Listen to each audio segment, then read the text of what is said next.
you're a person who believes in freedom of speech, you have to fight and say what you feel and let the chips fall where they may.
You want and then face some sort of repercussions for it later. Nice fun, son. Nothing else in the world smells like that.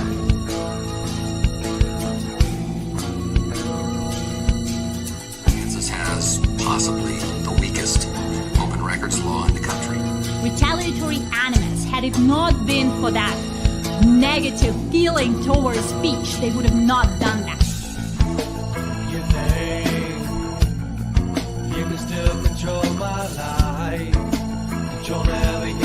Are you telling me that 200 men against your boy is a no-win situation for us? Wishing you could see things was my way. When it all gets ripped away. I love the smell of napalm in the morning. I can't hide. Faded grace so far away. Sometimes it gets hard to breathe when it's thrown up in my face. All right. Welcome, Doc. How you doing, brother? I'm doing all right. Looks like we've got a few people in there. I'm glad I figured out that echo before we got live. I had the other screen open, so that was what was making that a little bit. But I want to welcome everybody in. We had some interesting updates with Amber Sellers here. Yeah, there's a LJ World article that came out today about her returning to the commission meetings after her absence, her self-appointed exile to the back room. Yeah, let's just go ahead and throw that up here to give people some idea. This is the Lawrence Journal rag around town here, and Amber Sellers had left the commission room. She decided that during public comment, she was just going to go sit somewhere else or attend remotely, is what she tried to pass off at first. And she's come back, and we're going to go through that timeline a little bit, but she's come back and she got called out pretty heavily for being back in there and asking what she's doing. But the very next day, she hits the paper with Chad Lawhorn and talking about this abusive behavior. And she uses these words all the time, but I've never seen any reports of her documenting any of these threats or abuses with police or anything. Doc, have you gotten any word of any kind of investigations of threats that you've made toward Amber that's made her feel unsafe? No, and that's what makes the reporting on this just so awful, is that they continue to report it as fact from Amber that there's been threats received there by the commissioners and that there's this abusive behavior, without actually stopping to consider that those are crimes that Amber, if those are true, that Amber should have reported. They could easily follow up on that stuff. And on top of that, damn well that if there ever was any sort of a threat or a crime committed, that there would be articles written by LJ World already. They could just reference back to that article, but none of that exists because no threats have happened. There has been no abusive behavior, or however they want to describe it. This has all been about speech and words. And you know, Doc, we're seeing this exact same thing across the board. We see the exact same thing in Elk County that we ran into down there. We're seeing the exact same thing with Reluctant Prophet and this thing he's going through with that Judge Bell, who is suing him and writing down orders and stuff. But it's an attack on free speech, and if nothing else, it's incredibly stifling. It makes you afraid to talk. It makes people afraid to speak. Well, it's their MO. It's the way that they take speech and convert it into behavior or conduct. And so now they've taken something that is a freedom, which is speech, and they've reframed it as being, well, it's a behavior. We're not after the speech, it's the behaviors of you guys. And meanwhile, we're like, well, what behaviors are you even talking about? Exactly. And if the world had any integrity, an ounce of integrity, they would question that, and they would look into it. And third of all, they have reporter there every meeting that 100%. Could vouch. That could be like, actually, I don't see any behaviors. I just see the words that are being spoken. They don't even do that. They just report it as fact, as though that's what's happening there. 100%. And so we read down through this, and it says here, Lawrence City Commissioners returned to the commission meeting room during general public comment after having absented herself for about 2 months. Well, but whether she'll remain in the room is the question. Let's go through the time line here real quick then. Okay. So basically what happened then is back in... Go back to this. This is the August 6th meeting, man. This is the one that she got mad at, because this is where she left. Well, hold on a second. But see what happened leading up to this back in June of this year. Josh Seiden, who you'll see down there in that bottom left corner there, is about to speak at this meeting. He was the deputy district attorney there in Douglas County, and he dressed up as me at work one day on a Friday. And then by Monday, he was out of his job. Yes, he was. For doing that, for dressing up as me. And so then fast forward here to, this is August 6th, so like 5 weeks later, he's applied for the Community Police Review Board that get nominated and appointed and voted on by the city commission there. Exactly. And the papers had been reporting on it, but they were not reported. They were like, "Oh, we don't know which commissioner nominated Syden." And Michael here, the citizen journalist extraordinaire there, had already broken the story that it was Amber Sellers that had done it, where the other reporters wouldn't say a fucking thing or even bother to find out. Michael already knew, and he knew from the literal horse's mouth. And so and this is the footage of him dressed up as me. You can see Syden walking around here dressed up like the doc with a cap and a bullshit wig. And right over here is Suzanne Valdez pointing and laughing and having a good time with it too. Yep.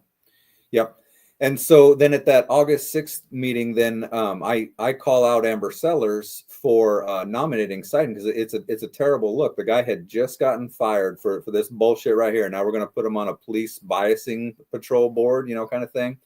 Right. And so Amber, tone deaf as she is, went ahead and nominated him. And like I was saying, the papers were being like, "Oh, we don't know who it is that did it." But I knew, because Michael had already reported it. And and not only did he report it, but he went to LJ World and was like, "Hey guys, I know who it is," and they still wouldn't believe him. He gave them. They sat on it. They wouldn't touch it. They wouldn't touch it because they carry one for her, man, and that's exactly what they're doing. They're a bunch of cowards, man. They're a bunch of fucking cowards. They have no integrity whatsoever, not an ounce of it at all. Yep. And so then in August 6th here at this meeting, I go up there and I say, "Well, Amber, you're the one that did it, more or less, called her out for it." And she immediately tries to shut me down speaking. And so, but now let's look what happened here, Doc. Let's let this play. Hold on a second. Yeah, but this is important. So what happens is of why she even stepped away from the meetings is that when I spoke, then I went ahead and said, "Well, what if it was Syden had been impersonating you?" And then I went and I described this, stuff and all that stuff. Yep. And after that meeting is when she was no longer going to be sitting up there, and that's when her absence started. And it didn't return until just 2 weeks ago or whatever it was. So this is that meeting right there. We'll talk about her return in a second, guys. Here's that meeting, and notice that this is Syden when he comes up and talk, and pay attention to what he says, because it's going to be important when Doc gets up there and talks. If it'll play. I got so much open here, I'm having a little computer lag. I don't usually have this much stuff open. I hope Yeah, this. right. Here we go. Here Here it we go. I don't hear nothing.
All right, guys, we've apparently got some sort of an audio issue going on here. Are you guys not hearing this?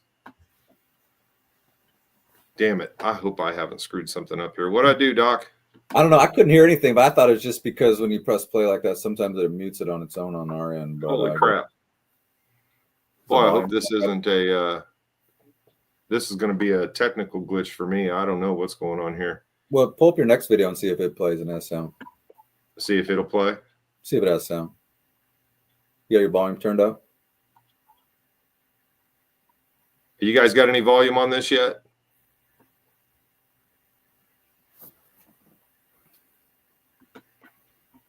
No volume? It's spotty?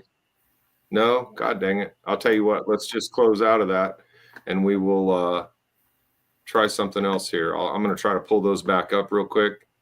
Bear with me, guys, for just a moment. Hey, Clinton Hansen said, make sure you share the sound in StreamYards. I thought I had.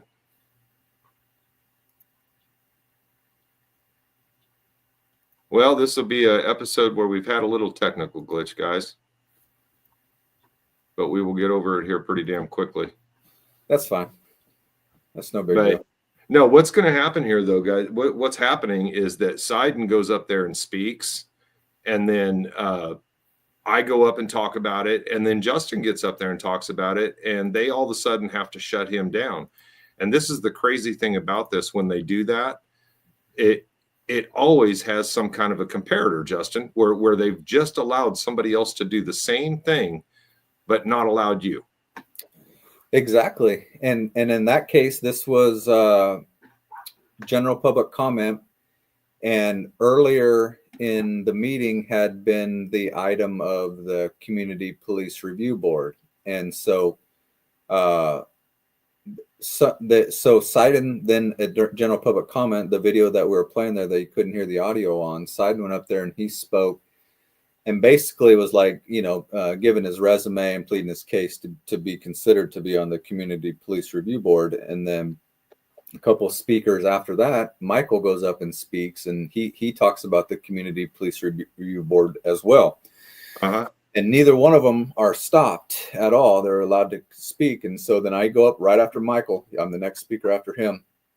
And I go ahead and say that Amber is the one that nominated Seiden for that spot there. You know how I'd been saying earlier that the papers just refused to report on who it was. They're playing dumb, like, oh, we don't know which commissioner. Yep. Here, let's put this up. I've got it going again. Let's see if everybody can hear this. I reloaded it, and we should be back up and going now. In his own office. You guys got some audio now? I can hear it now. And got All fired right, good. because of it. This is me Because his finishing up, behavior and I escalated had out of just got control. done talking about Seiden. And now he wants to come back and make all amends and serve. What has it been? 2 weeks, 3 weeks? Seriously? And here comes Justin. Now watch what happens. This is the left-handed. Before crap. anybody continues, can we please stop the cross chatter? Thank you. I didn't want to interrupt anyone, but between people, I just wanted to make that known. Thank you. Pay attention here, guys. All right, my name is Dr. Justin Spees, and it's really me. It's not Josh Seiden dressed up in a wig. Notice he was here earlier trying to plead his case to you guys. He was fired for impersonating me while on the clock there at the district attorney's office. And I'm sure you like that, Amber Sellers. You nominated him to be on the Community Police Review Board after he had been fired for that obvious and clear bias Point of order. towards me. Can you already discussed boards and commissions, sir? So how come you didn't stop Michael just a minute ago and he was speaking about it there, Amber? Because I called you out as the one that nominated Josh despite his clear bias towards me, towards the community. I mean, put yourself in my position there, Amber. Point of order. I see you're wearing a large yellow shirt right there and some ridiculously oversized glasses there. Sir. What if he put on a big old yellow shirt, stuffed it with pillows, put on some ridiculous glasses and started stuffing his face with some food? And it was all caught on camera. And then I was up there at... Sir, this is your warning. What have I done wrong? Exactly. What have I done wrong? What was the point of order for? What have I done wrong?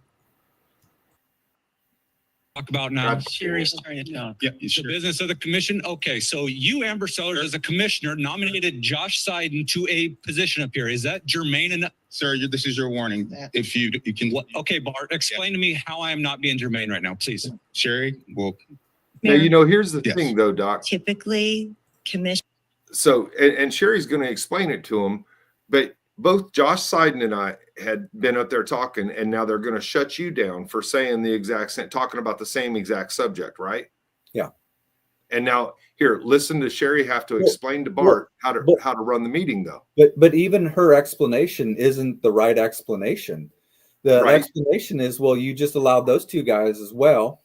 And also on top of that, even if their rule of you can't speak about that item again was one that they could enforce like that, I'm no longer speaking about that. I'm directly saying to Amber, what if he's dressed up like it's not even related to that. I'm just saying, like, have some empathy for me. It's not even related to that topic. So for them to continue to say that I'm off topic and not germane or talking on the previous topic like that, I'm no longer talking about it. But she doesn't know. She doesn't know what empathy is, man. She doesn't know what empathy is. Well, I'm just when saying, you don't like, take I public wasn't comment talking on an about item, you've historically allowed folks to comment on that during public comment.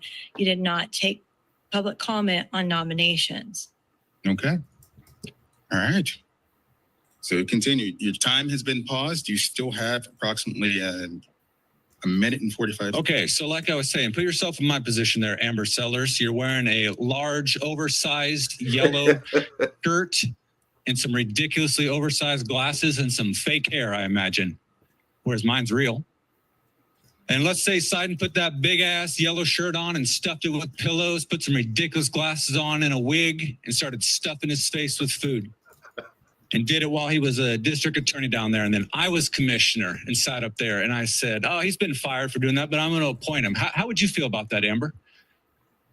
Would you see the clear bias, especially from someone as the deputy DA that prosecuted me for bullshit fucking charges while looking the other way as I get attacked in the streets of Lawrence and I come in here and tell you guys about it and you don't do a fucking thing either? Do you think you would still nominate him there, Amber? Do you think you'd nominate him still? And do you think you guys would find your courage when you're asked by LJ World, Lawrence Times to say who did it instead of, oh, I don't know who it was. It was Amber Sellers. It's been reported on, not by these losers, LJ World and Lawrence Times, but it's been reported on. So what do you say, Amber? Do you see that bias in there?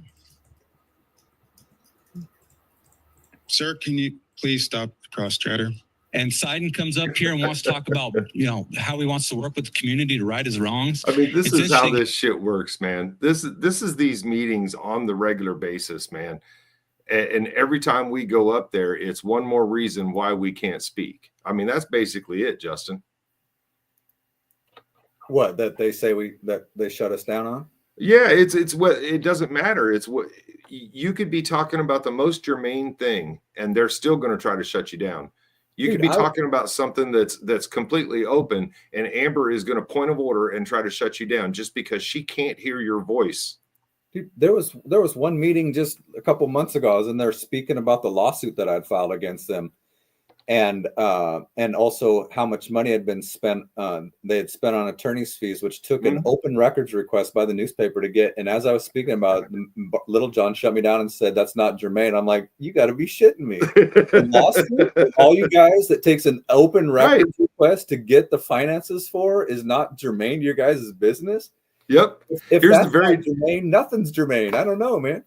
Yep. Here's the very next week now. After so that was August 6th. This is August 13th. Now we got Amber here. Slid out of that Josh Seiden thing pretty good, didn't you, Amber? And pay attention here, because this is the last time she's in the meeting for a while. I know that there were a lot more than just one other vote.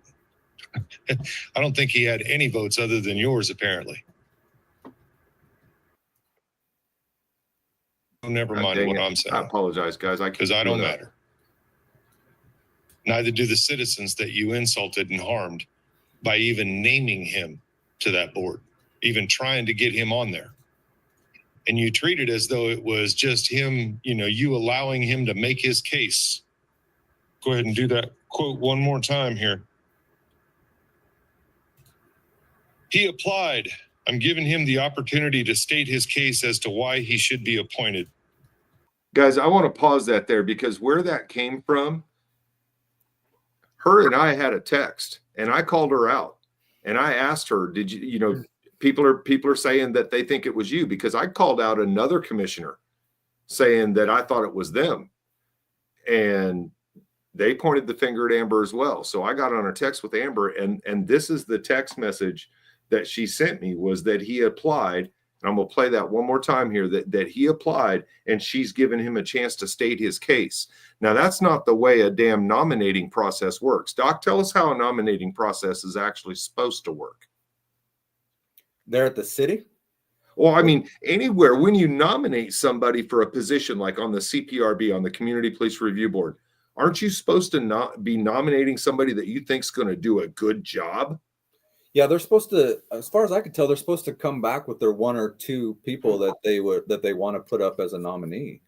Well, not only that, but just think about the nominating process. If you're going to nominate somebody for a position, aren't you saying that by just nominating them, your word, you're saying, I believe this is the best qualified person for this position? Right. Yeah. Mm-hmm. I mean, boom. But listen to what she said. State his case as to why he should be appointed. He applied. I'm giving him the opportunity to state his case as to why he should be appointed. That's not a nomination. That's not a vote for the most qualified person, just like other people have been saying here. What was that? Was that a pat on the back and a career move for him?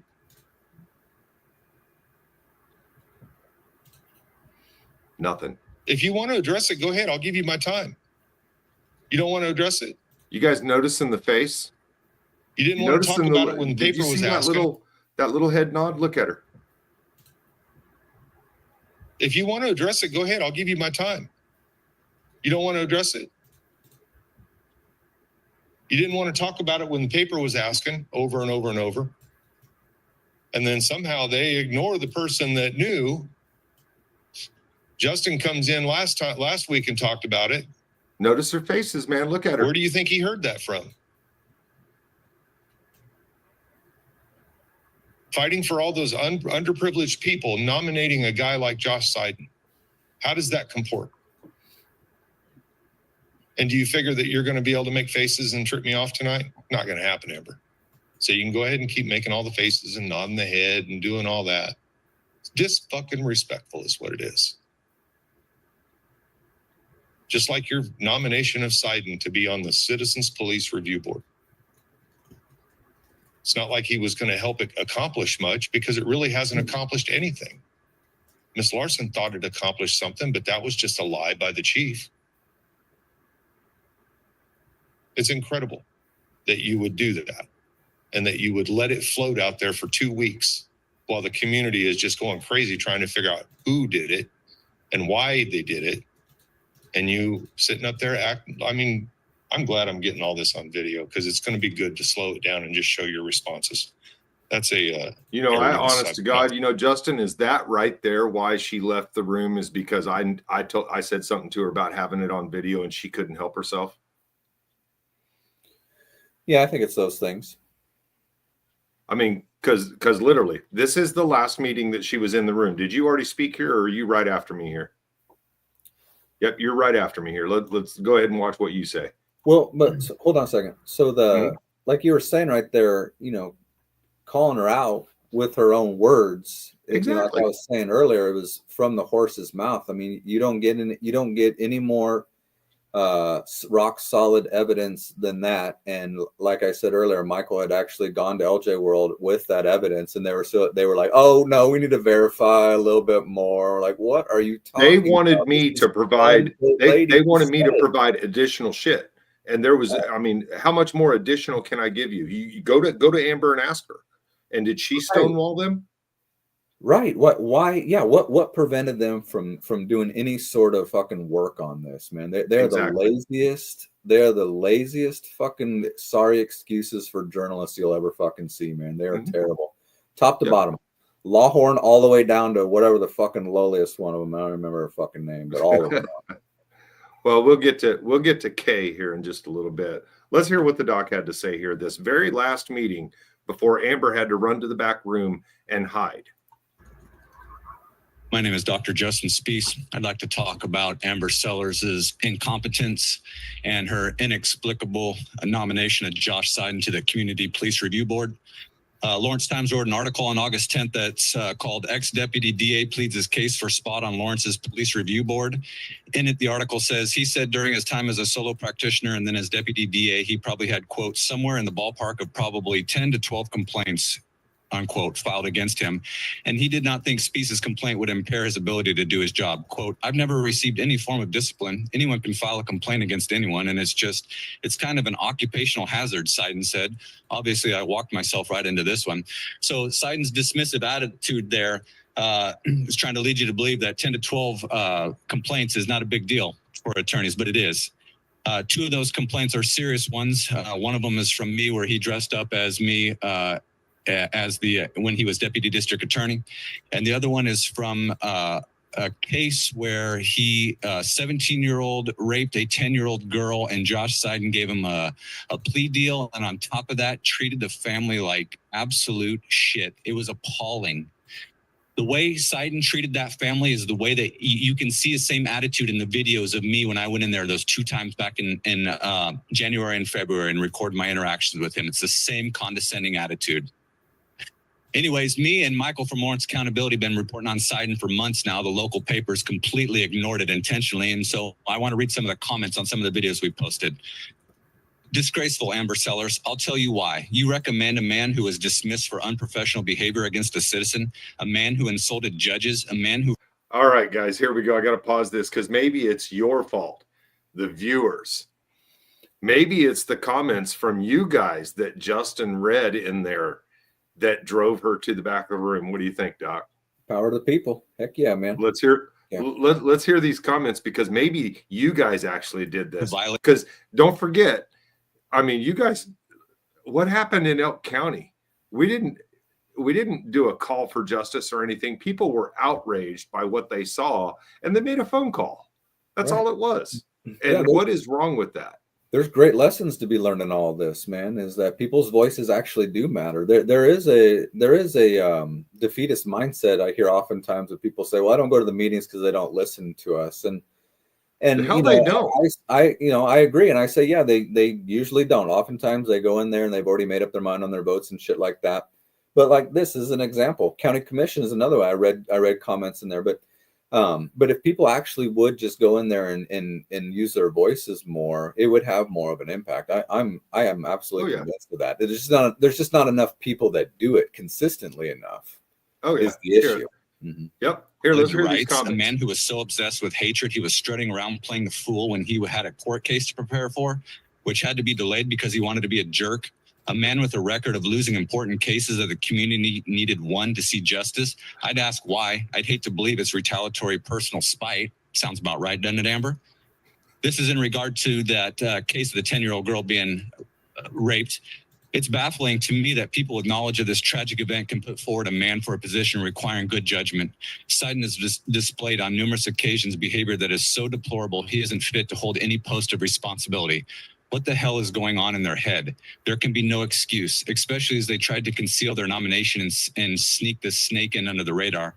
Yes, I mean you, Amber Sellers. Minion lady. Shame on you. Blatant self-serving. If he's such a great candidate, why try to cover it up? Your endorsement of a guy who cheated a 10-year-old rape victim of justice. By nominating him, you are endorsing his bad choices. That's you, Amber. Champion of the people, right? Champion of the people. Wonder how many people Seiden put away unjustly. You care about them? No, you don't. You're a fucking phony. You're incompetent. You're fucking stupid, too. You see her faces again. I mean, that right there. Amber couldn't handle that. You could see all the faces she was making toward you. Just, God, it irritates me when politicians act like that. Next thing you know, oh yeah. Well, she's uncomfortable. The next thing you know, she's dipping out. She's written a letter over to Lawrence Times and said, publish this statement here of me blaming without actually naming these two guys because she's such a fucking coward.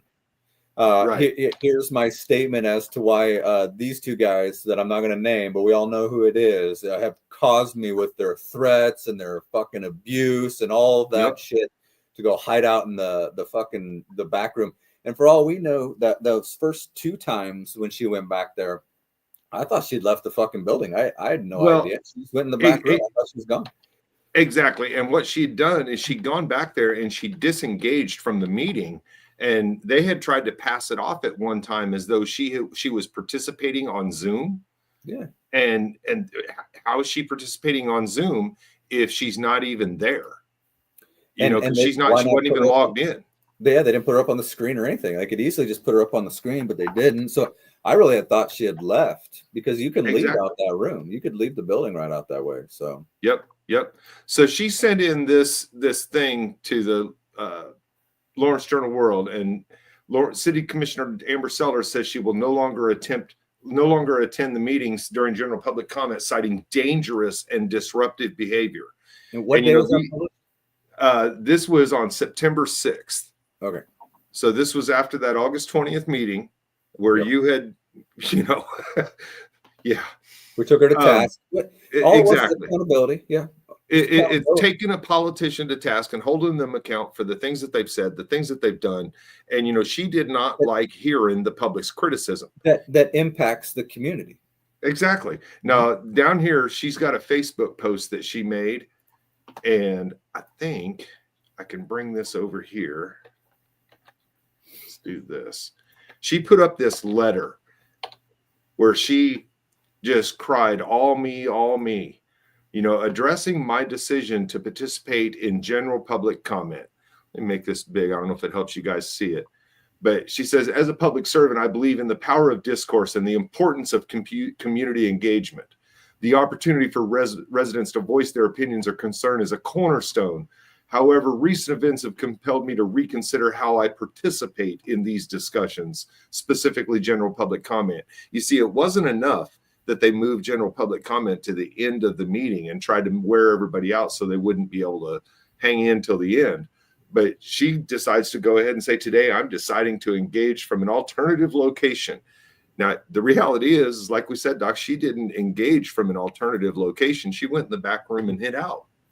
Well, she didn't participate either. She said, I'm going to participate in a different location. It's like, bitch, you ain't participating. Right. If you notice the votes to adjourn at the end, they're all 4-0 for several weeks. Yep. So what happens is after the meeting concludes up to the general public comment portion of it, they pause the meeting and let people get up and leave the room. And then they also stop recording the meeting at that point. So the entire meeting has been recorded up until general public comment. They voted months ago to no longer record it and broadcast it. Right. And they also moved it to the end of the meeting, which, as Michael said, is a huge deterrent for people who have to wait it out to get there, because these meetings they're marathons. They're like 5-6 hours long.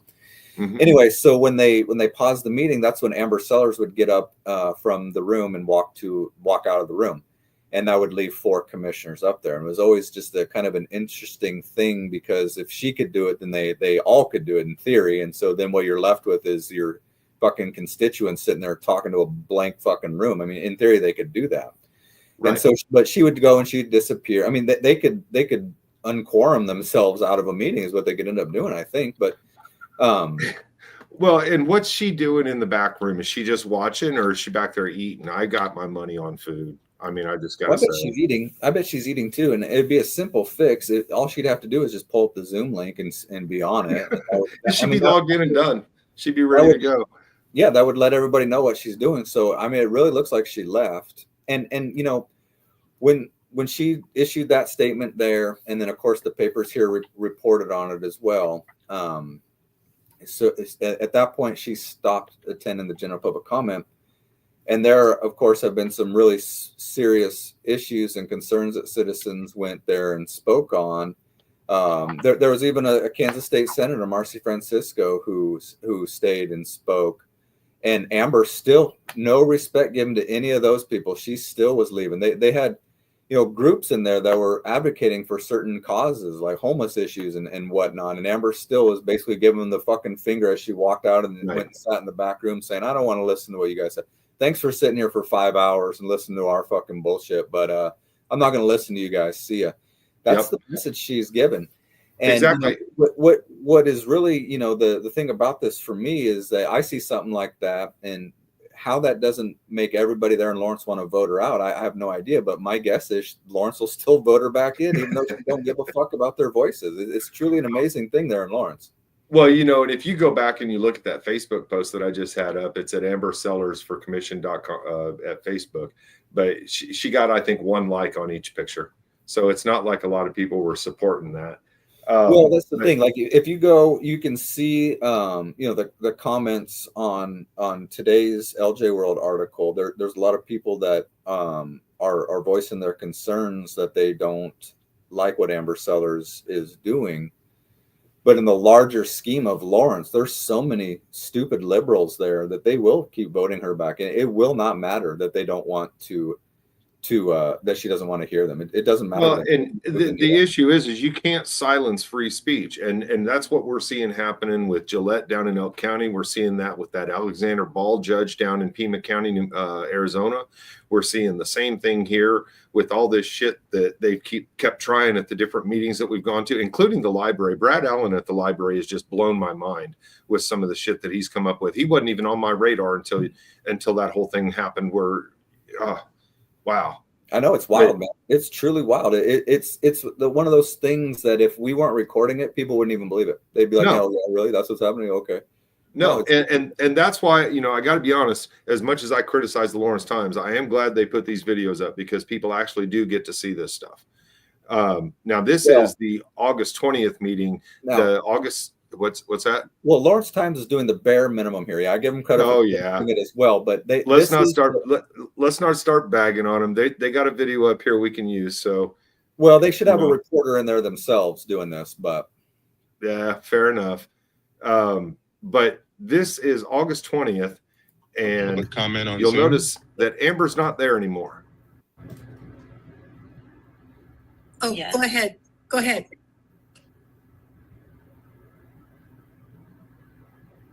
Who's saying go ahead?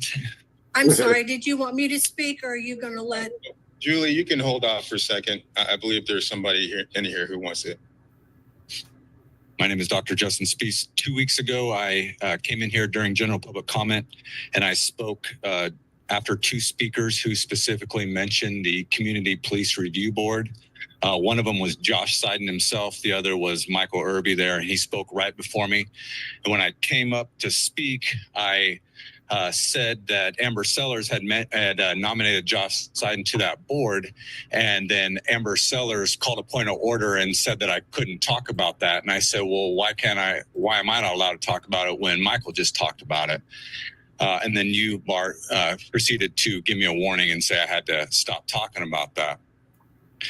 A couple days later, someone emailed you guys on August 9th, and in part they said, it's a shameful display at the last city commission meeting. Shame on you, Amber Sellers. Your subterfuge to hide your recommendation didn't work despite. Yeah.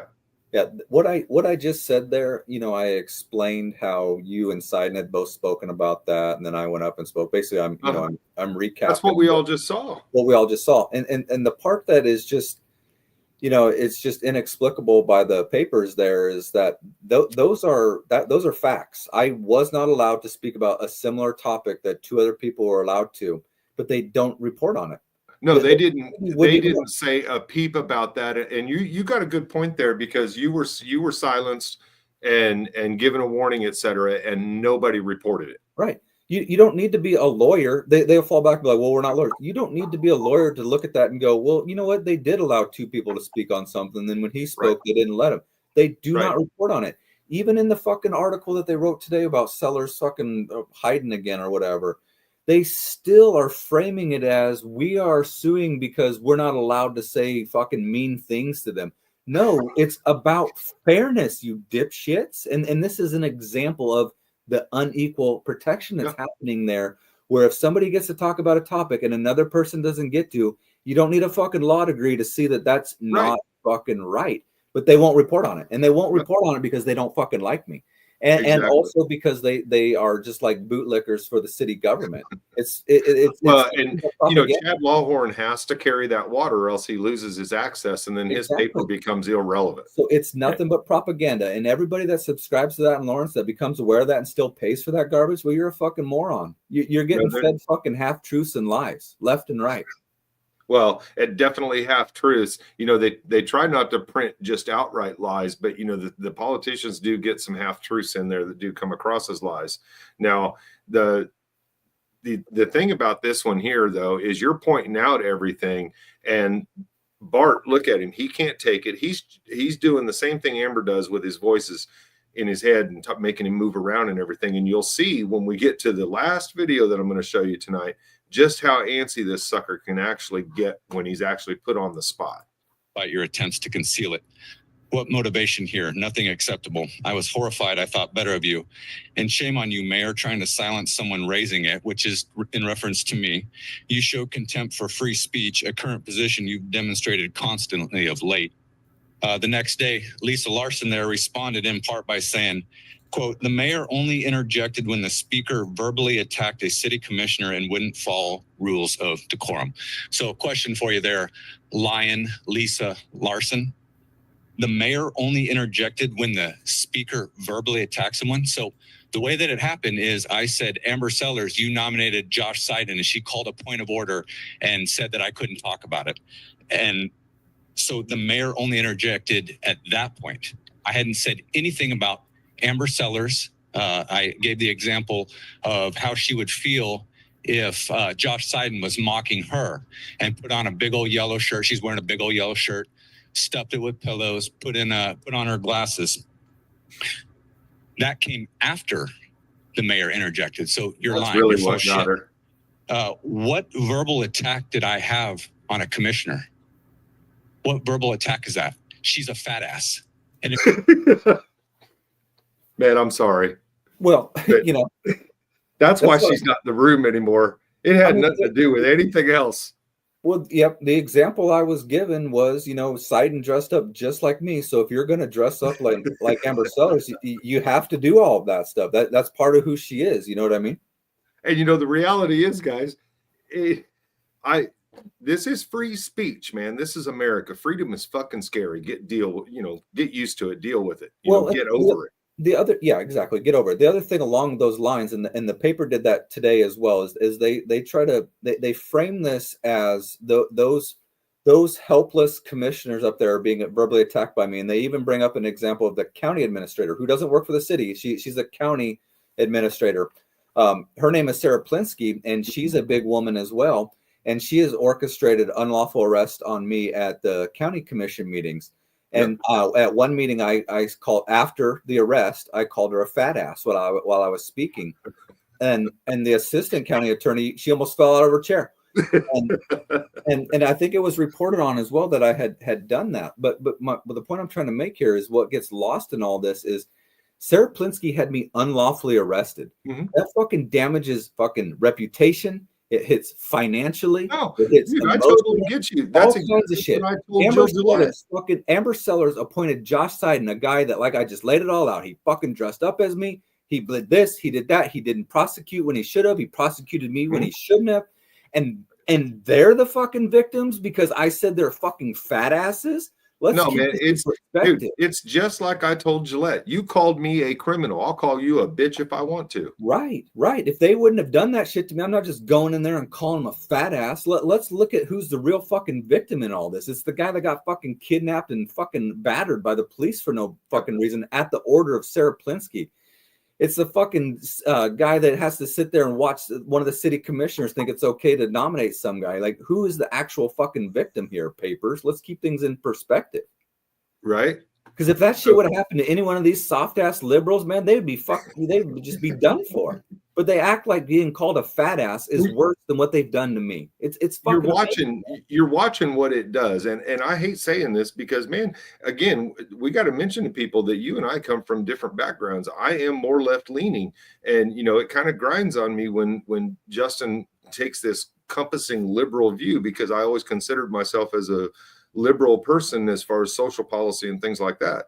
But when we're talking about libtard and liberal, and I'm talking about this, everybody got to be included. We've got to make sure that everybody has an even playing field, no matter what disadvantage that's got to do to somebody else. And I get it that there's disadvantage going on, but you can't disadvantage somebody to give somebody else an advantage. You can't try to level the playing field like that. And that's what happens in a lot of times here. And what they do is they take out their frustrations with the fact that they can't sit there and listen to us. They can't sit there and listen to us. Well, it's that woke ideology. Yeah. They can't sit there and listen to the criticism. They can't take the criticism that they levy out to everybody else. Dude, I get beat the fuck up online by some people. Okay, whatever. Well, you don't like me, move on. They think their shit don't stink. And so they'll sit there and listen all day long to people saying nice things about them. But a second somebody comes in that has any kind of criticism and that they don't want to hear and it's presented in a way they don't like, they'll either shut them down, have them arrested, leave the fucking room themselves. They just cannot tolerate that shit. Exactly. Now, this is the September 3rd meeting that's on the screen here. And you'll notice that Amber's not over there. Again, she's left the meeting, so she's not going to come in and join us. They're going to do some public comment here. This one's kind of long. I'm not going to show a whole bunch of it. Okay, I'm going to go ahead and bring us back. Every time she leaves the room, I'm always calling out, "Don't forget to flush." Yeah, I think that's been in a couple of videos. I know the reason this one is because you notice here, they kept the view on just one angle. Yeah, that's what I'm saying.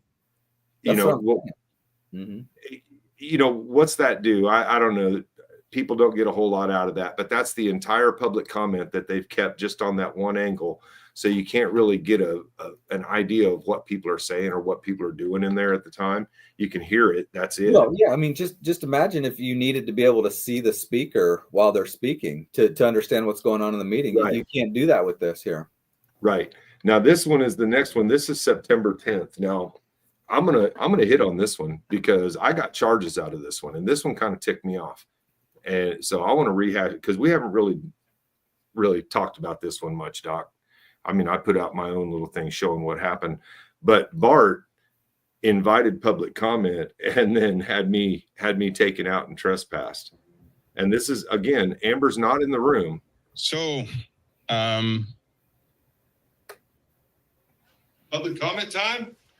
And quite see, yet. that clown hat there, It's- that jester's hat, that's something I got from Renaissance Festival a number of years ago. Man, I've had that thing for years. And I had decided that since Amber was going to turn this into a clown show and leave the room, when she was getting up, leaving the room, let's get the clown show going, and I would put on the hat. So here we go. You know, that's the whole story Let's hold behind off the all hat. side conversations while folks are speaking, please. Sir? Does that include you? Can you hold all your damn side conversations while I'm talking tonight, Bart?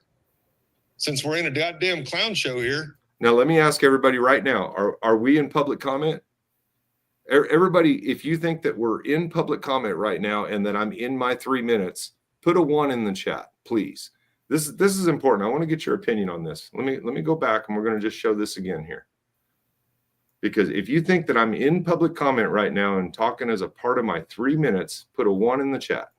Let's hold off all side conversations while folks are speaking, please. Sir? Does that include you? Can you hold all your damn side conversations while I'm talking tonight, Bart? Since we're in a goddamn clown show here, how come you can't make your commissioner stay out here? You're not a strong mayor, Bart. How about it, guys? Am I in my public comment time right now? My 3 minutes? Look how long I've been talking there and nobody's said a word. There's a couple of you there that really, you don't think I'm in my 3 minutes right now? You may just be joshing because you know what happens here. Watch what happens, guys. You're going to love this. Sir, Mayor Littleman. Mayor Littleman. I think that's what we ought to call it from now on. If you could make it sir, remain to the sir, this is my time. My time. Stop interrupting me. Shh. You're being disruptive, and I'm trying to run an orderly meeting. This is your warning. I'm not being disruptive. You are being disruptive. You are talking over me. And it's just having a problem with my. Who's talking over who there, Justin? That's the thing. These commissions, they have to follow the rules that they impose. So on the citizens. So if we're not allowed to interrupt somebody during their 3 minutes of speaking, they certainly aren't allowed to either. But look at what they do. They interrupt you and then have the audacity, the nerve to say, well, you're now disrupting me as I speak over you. Right. But 2 things to point out on this is, well, 3 things. He invites Michael up there, sir, and then you can't see it on this, but Michael has recordings. He gestures up for him to come up there. Michael speaks for like 13 or 14 or 17 seconds or like that before Little John says anything. And what Little John says is, sir, make it germane to the business of the city. Those are all to the subject. I think he says to the subject. Let's go back and listen to it. Those are all things that are saying general public comment is going on. Otherwise, he'd be like, sir, we haven't started general public comment. You're disrupting the meeting. He did not say that at all. Yep. But the point of making with this is, Amber has run out of the meeting. And she has run out because of the words that we say. And now it's not enough that she's run out. Now we've got to be criminalized as well for the words that we say. Let's see exactly what was said here. Pay attention to what Bart says when he says, can you keep it, sir? Can you keep it? And pay attention there. Let's hold off all side conversations while folks are speaking, please. Sir? Does that include you? Can you hold all your damn side conversations while I'm talking tonight, Bart? Since we're in a goddamn clown show here, how come you can't make your commissioner stay out here? You're not a strong mayor, Bart. Sir? Mayor Littleman. Mayor Littleman. I think that's what we ought to call it from now on. If you could make it germane to the sir, this is my time. My time. Stop. He said, make it germane to the city. Which is in reference to general public comment rule that they have there about their germane standard. Well, and how's the mayor not able to keep his commissioners at quorum? Not an issue for the city, wouldn't you think? Right, exactly. Yeah, if you got one that's leaving, then that's definitely the business of the city. Yeah, that's that subjectivity. That's that subjectivity that they get to wield up there. Yeah, and these cops actually go through with it. My vocal words of speech. He is being disruptive and trying to run an orderly meeting while he's talking over me. If you could please remove the gentleman, I would appreciate it. And we will take a recess. The words that they're saying. Thank you. 5 minutes.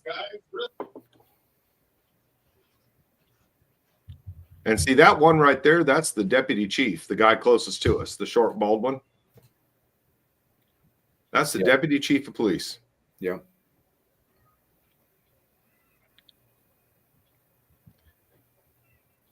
And there's no sound here because the city has basically cut it, but you're seeing the audio. We don't need to play this because you can see it on another place. I think I put it up on my channel.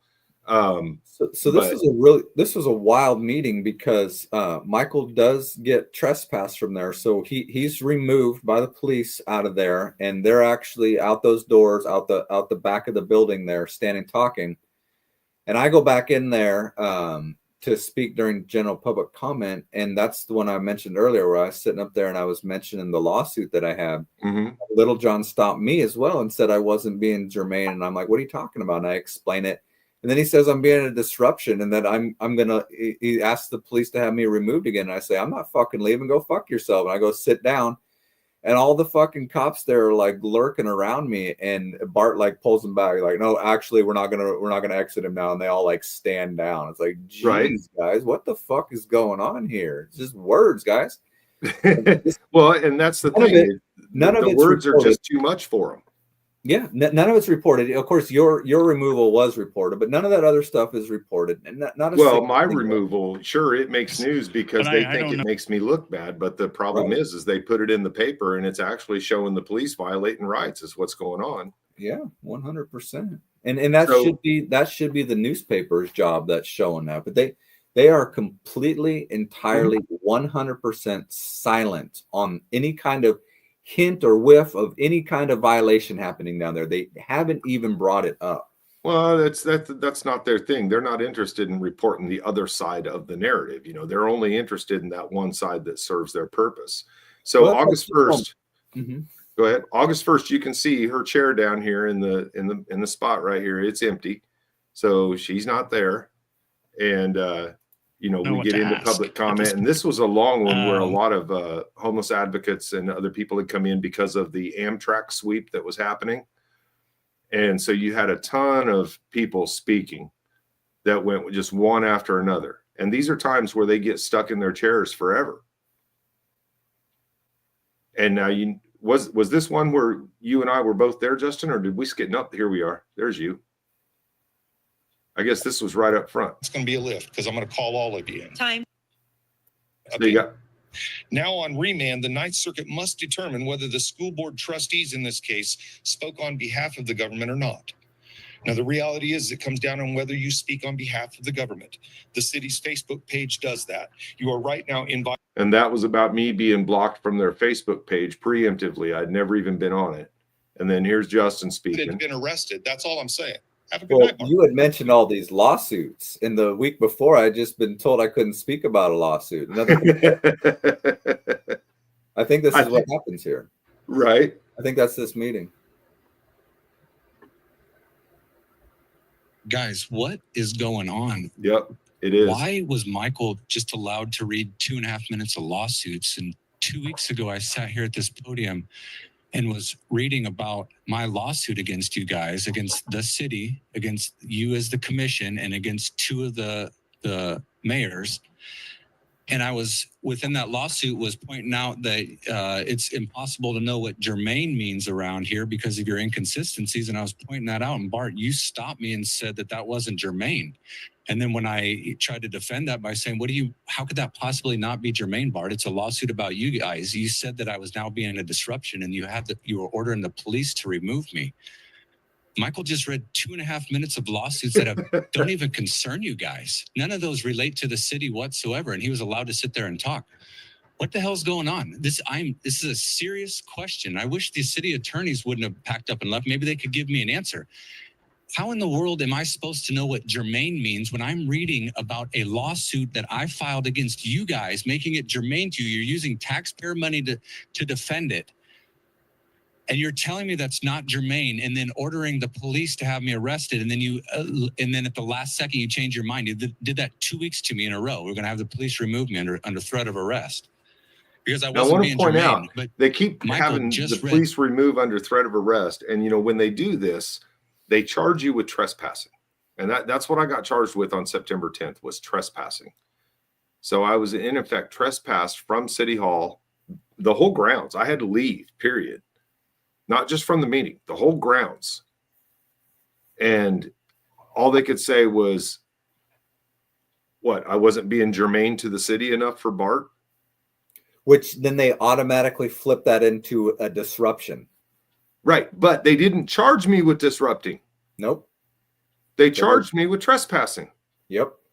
And quite honestly, you know, as you pointed out in your video about it, you know, they charged me with trespassing after they gave me the impression they were going in the back room and going to come out with a decision whether I was actually under threat of arrest or not. Exactly. Because I told them if I was under threat of arrest, I would leave, and they never said that. And see, that's the other thing. They weren't straight up with you. No, not at all. Not at all. But this is just one more time where they have broken their own policy when they try to enforce it. They enforce it one way against one person, the next way against the next person. All they know is they want it their way, regardless of how it goes. So it ends up being nothing but inconsistent. Nothing but inconsistent. And what, you know, is so maddening about this is that the papers not reporting on this. Once again, like what I'm talking about there is a matter of fact, straight up example of you allowed him to talk about lawsuits, but you didn't allow me. And the papers, they are unconcerned about it whatsoever. And the reason why I keep harping on the papers is because in the article today, they wrote about how, well, me and Michael, our lawsuits are about, well, we're not allowed to go in there and cuss and say mean things to them. It's like, that's not true. It has to do with things like this example right here of I'm calling for fairness there, LJ World, calling for fairness, not to go in there and be able to scream obscenities at these people as you're trying to make it out to be. These are simple examples. They're called comparators, which leads to viewpoint discrimination. You can point out and say, you're talking about fucking lawsuits here and you're allowing it. But when I talk about lawsuits, not even just in general, but against the city, you're telling me that it's not germane. And the papers are just like, yeah, that all sounds fine to me. I don't see any issue with that whatsoever. Well, they all say, well, we're not lawyers, and they can't recognize the inconsistencies. They don't I mean, how hard is it to see that they treat people differently and they're depending on who they are? And what they don't realize, it's not just an inconsistency. It becomes what you just called a comparator. And when you have a comparator, that's a legal term for all you people that judges are able to look at and say, well, and now we're able to say, you were inconsistent. Comparator is basically a legal word for an inconsistency. How people are treated. Are they treating people the same or not? So it's one thing to say, well, you didn't allow me to talk about lawsuits. But it's another thing to say, well, you didn't allow me to talk about lawsuits when you allowed other people to talk about lawsuits. And I think it's another thing to say, you didn't allow me to talk about a lawsuit against you guys when you allowed other people to talk about lawsuits that didn't have anything to do with you guys. You know, I'm going to point tax comment here. I haven't read a newspaper or watched mainstream news since the scandemic. I can't disagree with that, man, because mainstream news has just gotten so shitty. And I agree with that. And I'm not trying to advocate that people need to go and do that. I'm trying to say to the people in Lawrence that read LJ World and slurp up the bullshit that they need to stop doing that. They need to stop wasting their money on that stuff. These are dishonest, disingenuous fucking people.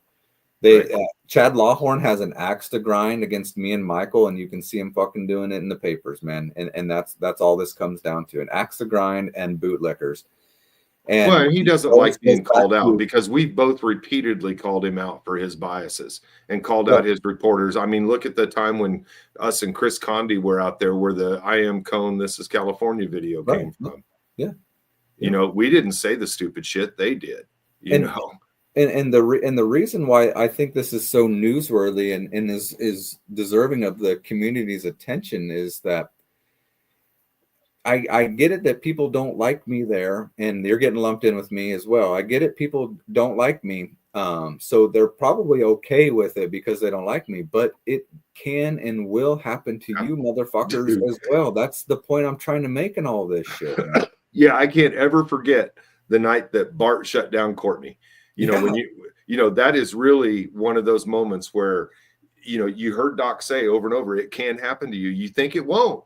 And I'm sure Courtney never had a clue that she would ever be shut down at a city commission meeting. Not Courtney Shipley. But sure enough, Bart did. And Bart shut her down. And she didn't like it. She didn't like it. She turned into her little catty self right away. I don't know, you know, like oh yeah. She was mad as hell. I'll tell you what, it is not a fucking good feeling, man. It is a terrible feeling. And to have it happen repeatedly, consistently over years is an awful feeling. It's You have no fucking voice. And what makes it all even worse for me is that I was in the fucking military and defended these rights for people, these fucking people here. Night, Brandon. And to have Brandon's taking off, man. Brandon Mitchell is freaking everywhere, man. I don't know how many screens that guy keeps open, but he's in every damn live stream I've ever in. He is. He's everywhere, man. He really is. But so we got October 1st here. She's not in the meeting. And then I've looked ahead. We've got October 15th. She's not in the meeting. And that's this one here. And you and I had not gone to a couple of these, right? Yep, that's right. In November. Okay, so there we are in October. You and I are there in October. Yeah, I think it was November, December. So it's November that you think that we weren't there. And see, this is what gets Amber back in the room, is she thinks that we're done. Stephen Watts. Yep. So this is the one where it's just Stephen Watts, and he's the only one that comes. And watch here. He's bitching too. I attended via Zoom the Affordable Housing Advisory Board meeting. Looks like you're done talking. So, wow. Disturbances from, once again, webinar subjugation. Why is this group allowing an interloper participating in the decision-making process with respect to the Affordable Housing Advisory Board? Okay, I got to say, Stephen and I have had our differences, and he's not the easiest guy to get along with, but man, he gives them hell just like we do. He gives them hell. He does. He was even at the library, man. He even came to the library after our video. So, and I'm sure Stephen Watts is a far left liberal as well. Yeah, he's a prior government service, I think, is what he did. But he gives them help. That meeting and was being as civil can be. Yes, I was pushing the button to raise my hand to speak, and then I'm texting inside that meeting asking questions, and then I'm ejected electronically. I went to the meeting physically, risking my personal health to go to the meeting, only to find that the public cannot opine on Affordable Housing Advisory Board matters other than the blanket public input process. You can't talk about what they're looking at. I have filed certain paperwork, and I need the assistance of you, the town commission, to effectuate it. I will not be discriminated against because I am an old white man. And yet that is what occurred in that meeting. There was nobody there but me. And I was ejected electronically. When I went to the meeting physically, I was then told, get the hell out of here or we're going to have your ass arrested. This is what's going to happen. That's what I wanted to get to. They even threatened with arrest if he didn't leave a meeting, just because they didn't want him there. When did that happen? That was the affordable housing meeting. Looks like probably in October. This is November 5th when he spoke, and neither one of us went to this meeting, and so it was a short meeting, and his was the only comment. You can see that it goes through that. I guess, this is Jason Hepler, I think, that spoke. But it was just the two of them, and there was nobody in the room. That's why it went so quick. And so that was Amber wasn't there, right? So she's not there in that meeting. And then this is the next one. This is going to be November 12th. She's not in the room. And you and I don't think we were here on this one, were we? There's Chris Flowers. And then you got him again. That's just the two of them. So there's two meetings that you and I didn't go to there. So you could almost visualize Amber like checking to see if the coast is clear. I think it's safe to come out now. I'm going to come out of the meeting now, out of the room. Right. I'm ready. I'm ready. But guess what? So bad. Sorry, Amber. Look at her. She's in the room again. Yep.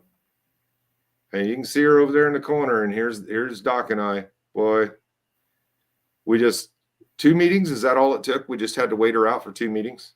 Yep, 2 meetings, and then also it's been 2 meetings that we've been back, and now that article came out today saying that she's fucking done again. All right. So this is the one, and since we mentioned the library, this is actually a good one to watch because this is where we talked about the library. And the reason the library is germane to the city is because the mayor sits on the library board. He has a vote there. And so this was Little John who made these stupid votes with the library to try to limit. They try to tell us, what did that thing say? This is the rules for your First Amendment in the library. Free speech activities, yeah, that the library can define your free speech inside the library.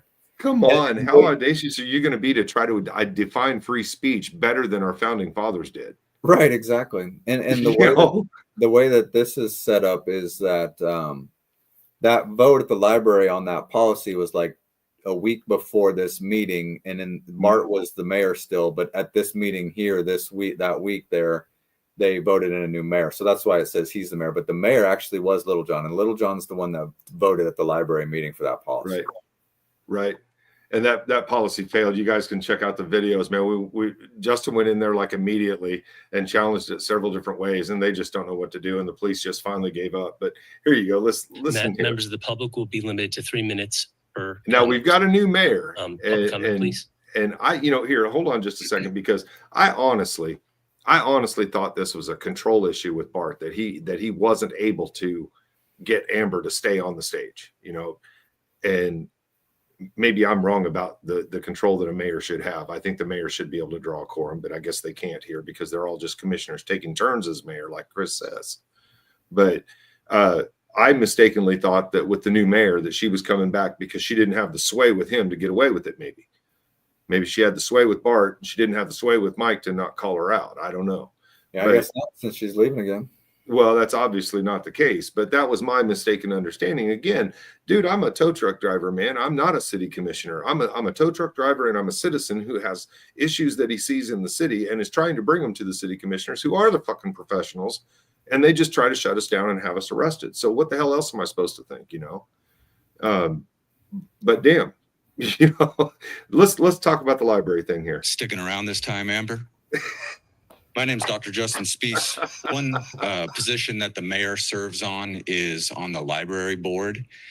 And this last Monday, the library voted on, or held a special meeting to vote on a free speech activities policy that they're enacting. And Bart Littlejohn was the mayor at that time. And he voted to approve this policy that got approved. And it says here, this policy defines a visitor's free speech rights on the library campus, which is interesting because I thought the Constitution went ahead and defined that for us. And so in here, they say, in their definitions, they say free speech activities include, but are not limited to, holding or carrying signs, protesting, using expressive conduct or speech, distributing literature, acting as a public speaker, panhandling, and requesting signatures, donations, contributions. And in their regulations, they maintain the library is a limited public forum, and therefore the library will not permit free speech activities inside the library that would interfere with study and enjoyment of visitors of the library. So Bart, I got some questions for you. How's that policy constitutional? So immediately after that meeting, I went and I stood in the library holding a sheet of paper with some words on it, and was right away told that I couldn't do that because I was interfering with the business of the library there. And then I had the police called on me who refused to enforce their policy. The same thing happened the next day. I'm standing in there with a sheet of paper with some words on it, got the police called on me. The police declined to remove me from the building. And then a few days after that, another citizen here in town walked around with a sheet of paper, and he didn't get the police called on him. But I went walking in there 90 minutes after he had gone in there with a blank piece of cardboard with nothing on it, and got the police called on me once again. Standing there with a blank piece of cardboard is considered interfering with the library worthy. Dude, I got to pause that because I got to tell everybody, working with Dr. Spees, this is a guy who can figure out how to compare and make a comparison that people don't even see coming at them. And he didn't tell me that he was going to come in with a blank. It was a double-sided white piece of cardboard that had nothing on it, nothing at all. And as you're going to hear him say, somebody else had been in the library. We didn't even know he was going to be there, but somebody else had been in the library walking around for like, what would we decide up, Doc? An hour and a half, I think Dave was 95 minutes. 95 minutes. He was walking around with a sign, a piece of paper with words on it that he's held up. And this is after Doc has gone in there a couple times and done this and had all the police show up and everything. And the police declined to do anything. And it's just a big harassment schedule, you know, and actually had the library director, you could hear him yelling, I want harassment charges. So when the guy goes in there for an hour and a half holding that piece of paper with Doc shows up with a blank white sign, they just assumed it had something on it, that it was objectionable. They didn't even look. They saw the dude with the hat and the dreads carrying something made of refined wood product, whether it be paper, cardboard, or otherwise. And they decided that it was time to call the police because you had a guy in there for, I'll just let Doc tell it. I'll just let Doc tell it.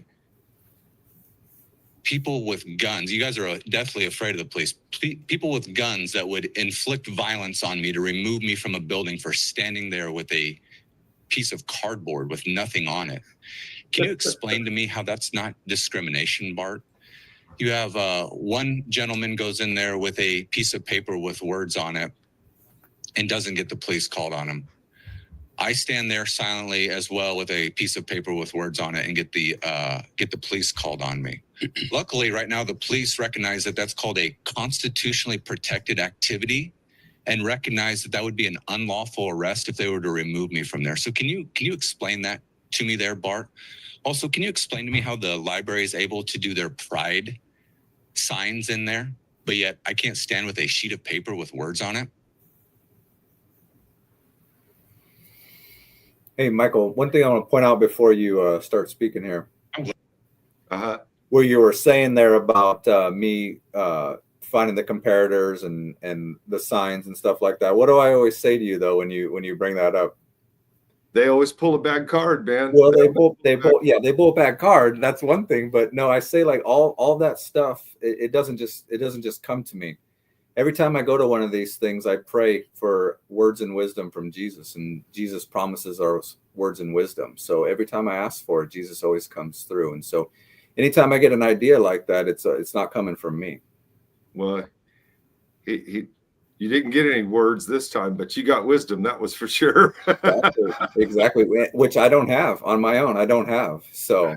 Oh man, it was just great. It was just great that you walked in with a blank piece of cardboard and they tripped out. I wouldn't have imagined that. And when I saw it, like I say, I was shocked. I was surprised. Glad I get to follow on that one because everything he said is true. I filmed it. Guy walked around the library for 90, I think we figured it up to be 97 minutes with a sign, piece of paper with words on it. No cops were called. 5 minutes after he walked in the door, cops called. It's a bad look, Bart. By the way, Amber, has the tenor in here improved enough for you? You back with us? I want to get back to the library because he made another good point because the cops stood there this last time and literally called it themselves a constitutionally protected activity. You voted for it, man. It was you're the mayor that's on that board. I hope Mr. Dever can help them correct that mess. You ought to heard Brad, what the hell's his last name? Brad Allen at the library, literally yelling into the phone so loud that I've got him recorded on the phone, on my phone. I've got him recorded yelling at the cop that he wants harassment charges filed, and the cop had to tell him there's no statute for harassment. Brad Allen has it in for this guy so bad that 90 minutes, somebody else can do it. He walks in and 5 minutes later, it happens. There's a couple people that I'm going to name right now that have to do with the library or had one of them do.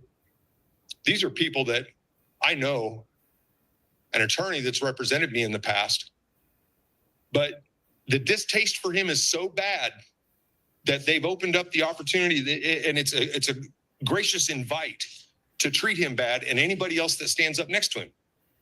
How do I know that? Mandy Leibold, another one of those library people.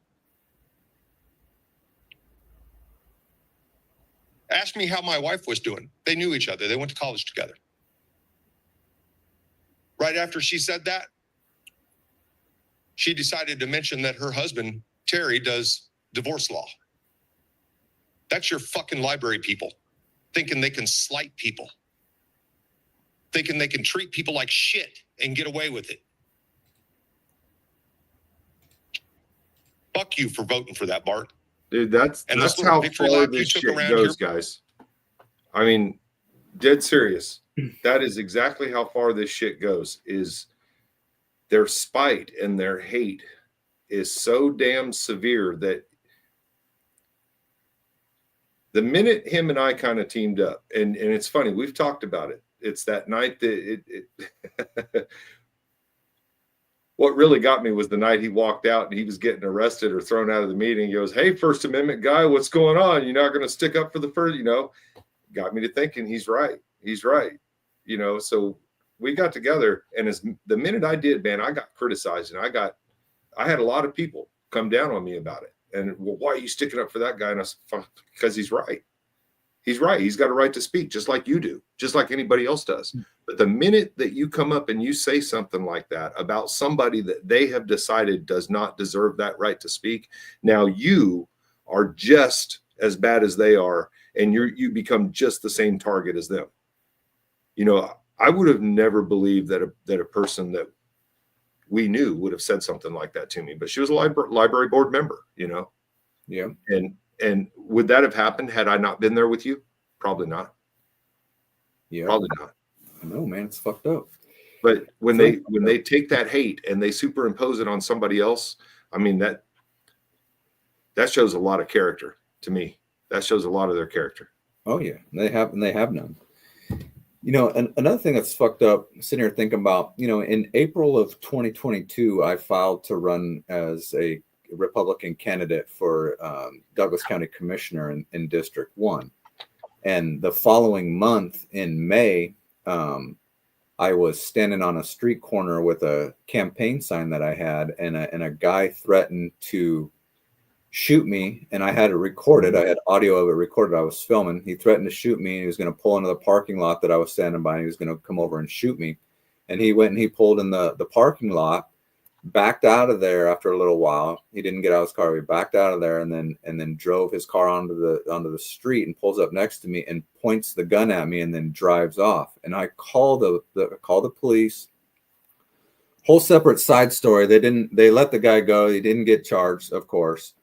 Not only that, I reached out to Chad Lawhorn at LJ World to let him know, and also Mackenzie Clark. And I spoke to Chad Lawhorn on the phone right after that to see if he was wanting to report on it. Mm-hmm. And he straight up said he wasn't going to report on it because he didn't have enough, just like they told you with the Amber Sellers lead. They didn't have enough there. I'm like, what the fuck are you talking about? So you have here with Amber Sellers, there are no threats at all. No police called for threats.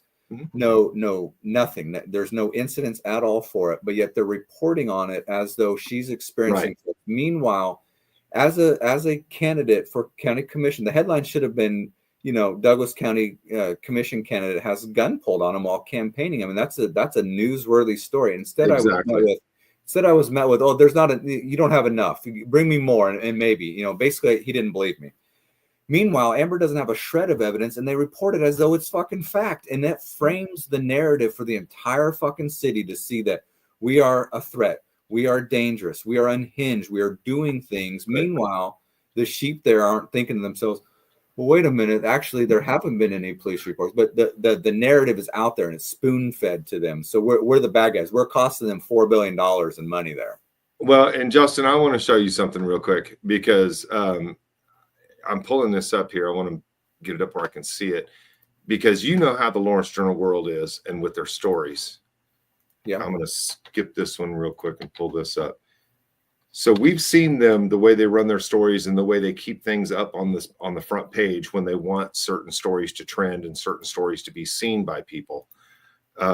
Let's take a look here. Okay, so this is the Lawrence Journal World page right now. And now I can tell you that article for sellers, didn't it start out up here in the main area? I'm pretty sure it did. But then when I next saw it, I think I saw it up here in the main area in the upper left, and then I saw it right over here in the latest news area, and then before too long, it had dropped down in here into this where's it at? Right here, city government area. Okay, here it is. But it had dropped down. It was the lead story for the city government area, and now look at it. It's the last story on the page. This one's about to migrate off of the front page within a day. The seller story? This is the seller story. Look at it. Look where it's placed. It's right down here at the bottom. I don't know if you can you see that right above more city government. Yeah. And I mean, I'm telling you, talk about running that thing off the front page real quick. That's pretty damned interesting. What do you think it means? I think it means that sellers didn't get the feedback that she wanted, because honestly, if you go look at their Facebook post, as a matter of fact, that's another one we ought to just go ahead and pull up, is their damn Facebook post that they had, because people got out there and started ramming sellers about it. They got out there and started criticizing her and saying that she should just buck it up and go up there and, take the heat. Here, let me. Well, there was the same kind of blowback on Facebook. On Facebook when the first article came out in September, where she said she's not going to sit out there, and I think that this is like a perfect example of society, is that everyone is willing to well, not everyone. There's still people that are like, I ain't even going to post shit online, but people will freely talk their feelings and their rights and shit online. But get them to show up at a meeting and say the same things and voice their concerns. Oh, no, not going to happen. No, just Facebook. Just Facebook is the only place they'll talk. Now, I'm going to qualify this because good to see there's some names here that I know who they are. I recognize, because you guys, Joel Julesgaard, John Heleniak, and some of you other guys that have commented on this, you're going to be able to see comments by a city person talking about city business that I'm not able to see, because I am blocked from that. I don't know how many of you realize this, but a city person conducting city business in the open and blocking a citizen from it is kind of a problem. Because from what I'm understanding is Misty Bosch Hastings has been out here commenting on this. And as she has, and she's been saying some pretty foul stuff and been lumping me in. You and I get lumped together on everything. I got lumped together with the Jill Gillette thing, get lumped together here. She's saying that we're both like confronting her and like yelling in her face and spitting, all kinds of stuff. Let me see. But while you guys take a look here, I mean, these are the comments that are coming through about sellers and about the way that she is acting. So I think she's getting scorched, and I think so too. And I think what would be awesome is that those same people would show up to City Hall next meeting and say those things during public comment to her face and really drive it home, really see if you get some change. I mean, we can always say to her blue in the face, we can't make nothing change. But if we're not actually trying to do it, then, we don't really have anything to complain about. But I mean, she's not doing herself any favors with this stuff. You can see in the comments here that it's not popular. It's not a popular position. No. And the only one that she gets a popular comment from is Misty, I think. How could it be a popular position? Aside from the fact that she's basically giving the finger to Lawrence, saying, I'm not going to listen to you. So it looks like she doesn't want to listen to her constituents. It looks like she doesn't believe in free speech. But on top of that, look at her character. It makes her look like the coward that she is. That she's she can't listen to just some words, and that in order to, instead of facing issues head on, she has to run and hide behind a closed door, and at the same time try to turn it around on the people that are in there speaking and saying, well, they're the bad guys, they're the reasons why I got to go and do this. It's a bad look, complete bad look from top to bottom. And the fact that fucking Chad Lawhorn aligns with that is a bad look for him from top to bottom as well. You support Exactly. that. You don't see the character flaws in Amber Sellers doing that. You're perfectly fine with the leadership leading from a fucking room where she's like a bunker where she's hiding out from words. And LJ World, Lawrence Times, you guys are completely fine with that, huh? Oh, okay. All right. And, I guess that is a reflection, the system. The system is the system. Our representatives are a reflection of our constituents. They represent who the people are, and that's Lawrence. That's Lawrence right there. They're okay with their person running and hiding to the back there when the heat gets turned up on her a little bit for her own actions. Her own accountability causes her to run away. Exactly. Let's see here. I believe that I have found the mystical Misty texts. I don't even know who she is. I couldn't point her out. I've never talked to her before. So yeah, this is Misty Bosch Hastings, folks. Now she is the homeless programs coordinator here in Lawrence. These are the comments that are on that article that you were just looking at that I'm not able to see, right? This is her little crowd because she has me blocked. Now, again, this is a city employee conducting some city business while she has a citizen who is outspoken about these things that is very concerned about this and discussing it. So you can see here, she's talking about where you can go to work and be verbally assaulted, bullied, screamed at while spit is flying in your face. Who is that? Is she equating you and I to something like that? Well, and she's drawn a false comparison because if that's happening at her work, that's not happening at city meetings. None of what she just described there is she can't relate to anything that's happening at the city meetings. I don't even know why she's bringing that up. She doesn't come to the city meetings. The only time she comes to the city meetings is when I think what she's trying to do is say that, well, Amber, if you think you got it bad, you ought to come do my job. Oh, is that what she's saying? Well, I mean, maybe that's what she's doing, but I'm not going to spend a whole lot of time on her bullshit. But just to let everybody know that this is a city official talking city crap. Well, I thought that's the point she was trying to make is that, hey, government employees, look, we this is how we get treated as government employees. They yell at us, they scream at us, they verbally assault us. I think that's what she's trying to say. And it's like, bitch, nobody's fucking doing it. Well, and she's talking about abuse. She's talking about abuse, and nobody's ever abused Misty. Well, no, those are the words that they go with. They say things like abuse, and they say things like behavior, and they say things like conduct. They throw those words in there to twist that actually words are being said to them, and because they don't like those words, or they're uncomfortable with them, or they're irritated, or they're bothered, they try to frame it as we're doing something other than what we're doing because they know they can't get us to stop because it's First Amendment. But if they turn it into physical or behavior or anything like that, then it starts to get into criminal, and that's why they do that shit. But see, they can't get to criminal though.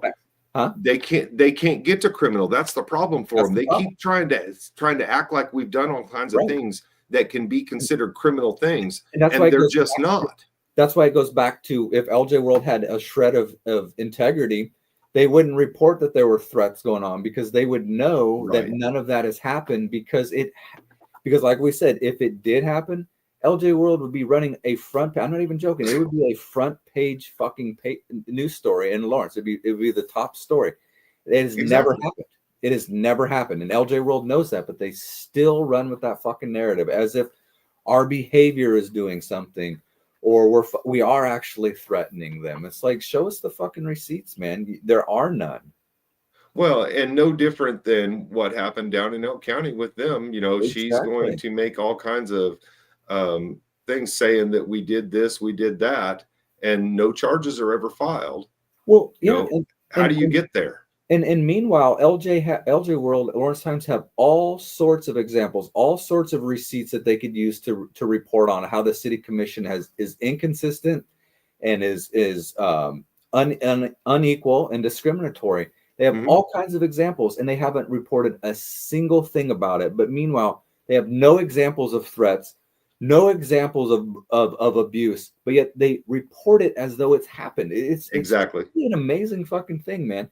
They are fucking liars. Chad Lawhorn is a fucking liar, and they're doing everything they can to come after our reputation and smear us with these fucking narratives that we're doing things that we're not doing. He is a fucking liar. And you know, if we didn't have it all on video, it still is a fucking moron.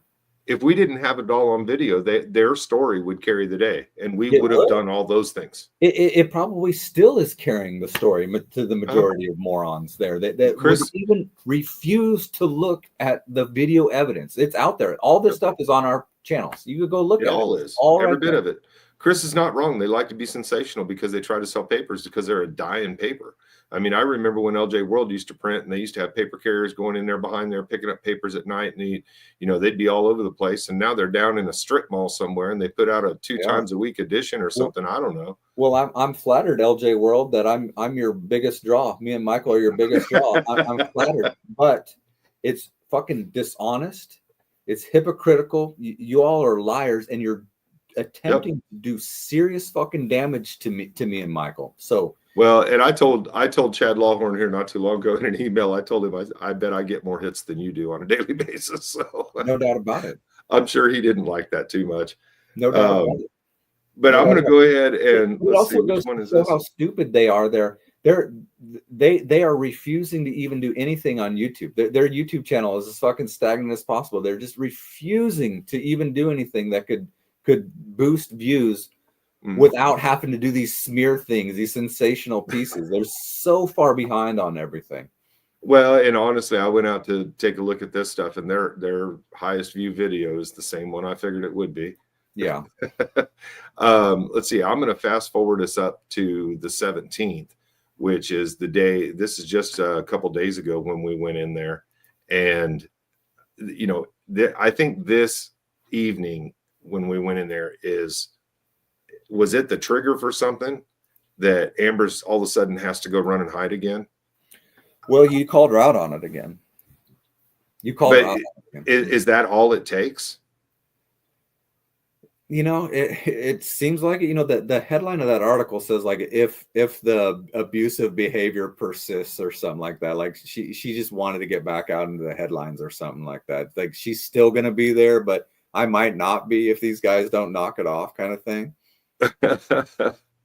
I don't know. Well, this is public comment from Tuesday night, and let's see here what Amber found just so horribly objectionable. My name is Dr. Justin Spees. In August of 2022, Kansas voted to not ban abortion, and it wasn't even close. It was 60% to 40%. And here in liberal Douglas County and liberal Lawrence, it was even worse, 82 to 18%. The other day on December 14th, the Lawrence Times published an article titled "Kansas Provided More Abortions in 2023 Than Ever Before, Mostly for Out-of-State Patients." The article says more abortions occurred in Kansas in 2023 than ever before in the state's recorded history, driven by a surge of patients living in nearby states with abortion bans. A vital statistics report released Friday by the Kansas Department of Health and Environment said 19,467 abortions occurred in Kansas in 2023. Just think of that, 19,467 abortions. Those are legal child murders. The 2023 figure represents a 58% increase from the 12,318 abortions or legal child murders recorded in 2022 and a 148% increase from the 7,849 recorded in 2021. The 2023 report shows that less than a fourth of the patients who received abortions at Kansas clinics were in-state residents. Texans made up the largest portion of patients, followed by Kansans, Oklahomans, Missourians, and Arkansans. More than 9 in 10 abortions occurred before the 13th week of pregnancy. None happened after 22 weeks, which is the legal limit in Kansas. Look at that fancy wordplay there, assuring us that, none of them happened over the legal limit of 22 weeks, but up to 22 weeks, perfectly fine. That's 5.5 months, 5.5 months to kill a baby. Kansas started reporting yearly abortion figures in 1971. The previous record was set in 1973 when the state recorded 12,612 procedures. In an email, the anti-abortion lobbying group Kansans for Life called the increase of abortions last year heartbreaking. The surge of abortions in Kansas is a heartbreaking reminder of the abortion industry's relentless targeting of vulnerable women who are no longer protected by enforceable informed consent laws or basic abortion facility inspection and safety standards. In 2022, Kansas voters overwhelmingly rejected an anti-abortion ballot measure that would have enabled state lawmakers to severely restrict or ban the procedures. So good job, Kansas, red state Kansas. You had a chance to ban it, and instead 19,467 children were killed. Children and grandchildren were killed. And I know Christians as well that voted for this as well, so-called Christians. But it doesn't take to be a Christian to understand that this is child murder. So I'm asking the city commission here to do a proclamation that you're making Lawrence a sanctuary city for all unborn babies to not be murdered. Thank you.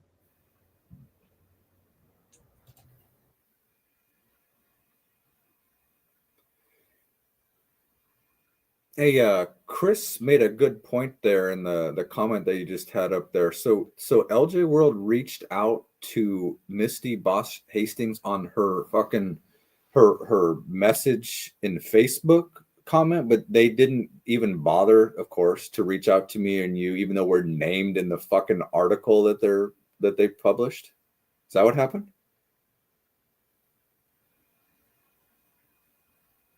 Can you hear me?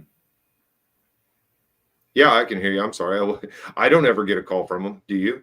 Oh no, but I'm saying like they reached out to Misty based on her. That's her, what he's saying. But so it's like, come on, give me a break. Really, the story is Misty Bosch Hastings' Facebook comments. Right. You guys wouldn't extend us the courtesy to defend our own fucking names as you inaccurately. Well, that's because she's scared, Justin. She's scared, and we're spitting at her. Remember, you forgot that we were spitting at her and abusing her.